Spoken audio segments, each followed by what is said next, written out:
Hey, good afternoon. This is Clay with Clay's AC and Auto Repair here in Clay Motion here in Grand Rapids, Michigan. This video is helpful. Please like, share, comment. Very nice comments anyways. And subscribe to my page here on YouTube. You can also like me if you want to get a message to me on Clay's AC and Auto Repair on Facebook. So what we're dealing with today is a 2011 Chevy Silverado. It's the same as the GMC Sierra and maybe possibly some Cadillac versions of their mirror and the Chevy Tahoes and GMC, all that crap. So anyways, what we got is we're dissecting the mirror. The reason is because I had a mirror on my 2011 GMC. The case was the outside case was actually missing this portion, and this portion had fallen off. It doesn't look like the mirror was broken.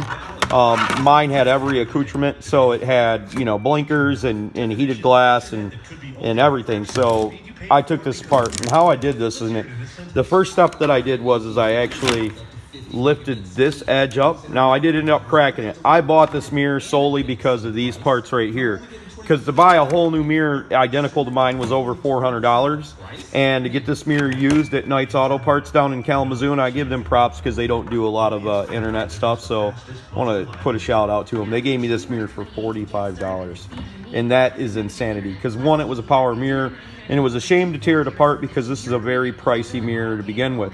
But I wanted to show you all the bits and pieces of it, so you know exactly how it sits in there. So this would be sitting on the mirror just like this, and you can see all the clips and pushies that push into there, and that's helpful if you can't see down inside the mirror. At least you know where it's at. Now, first off, I removed this portion right here, and these tabs right there, they actually came through in this location right here. They came through right there, and then right there. And all I had to do was bend them a little bit, and that was the first part that I started to take off. So I had the mirror sitting like this, and I had this part sitting inside here like this, and I pried the outside edge back first, got a little bit of air inside there. Then I pried the other top portion up right there, pried that back, and then I was able to reach my hands back in there and start pushing the little tabs that held it in place. Let me see that. Make sure because I don't want to. Oh, right there. I'm sorry. So this is flipped over backwards. It's actually the way it's supposed to be.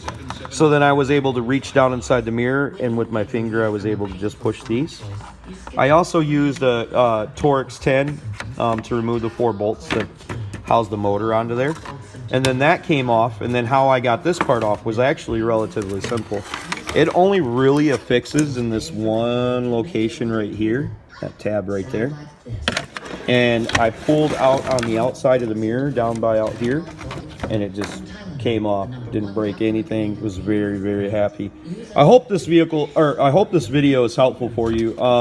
I try, you know, I can't always show it to you and hold the camera and be able to make the video at the same time, but I feel like knowing how it's working on the inside will help you understand how to take it apart without breaking it, especially if you're going to reassemble it onto something else.